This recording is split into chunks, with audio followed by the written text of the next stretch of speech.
Hey guys, welcome to the channel. ఈరోజు అయితే ఒక శాండ్విచ్ అనేది ప్రిపేర్ చేసేద్దాము. ఇట్లా 4 సైడ్ ఎడ్జెస్ కట్ చేసుకొని మైనస్ అనేది అప్లై చేసుకుందాం. చాలా లైట్గా ఈ మైనస్ అనేది సఫోలా మైనస్ అనేది నేను యాడ్ చేసుకుంటాను. తర్వాత చాప్డ్ ఆనియన్స్ అండ్ టమోటాస్ 2 తీసుకొని కొంచెం చిల్లీ పౌడర్ అండ్ సాల్ట్ అనేది యాడ్ చేసుకొని దాంట్లోకి మైనస్ కొంచెం యాడ్ చేసుకోవాలి. కొంచెం మైనస్ అనేది అయితే ఎక్కువే కొంచెం యాడ్ చేశాను. ఈ చిల్లీ ఏంటంటే కలర్ ఉంటుంది, స్పైస్ ఉండదు, అందుకని కొంచెం ఎక్కువ యాడ్ చేసుకొని తర్వాత మిక్స్ చేద్దాము. మిక్స్ చేసేసేసి బ్రెడ్కి అప్లై చేయడము.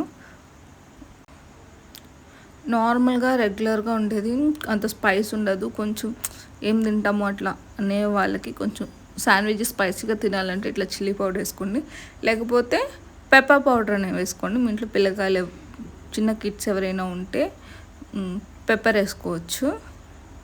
ఇట్లా బ్రెడ్ మీద నీట్గా అప్లై చేసేసుకొని ఇంకో బ్రెడ్ దాని పైన పెట్టేసేసి నేను వీడియోలో చూస్తున్నట్టు కట్ చేసేసుకోండి.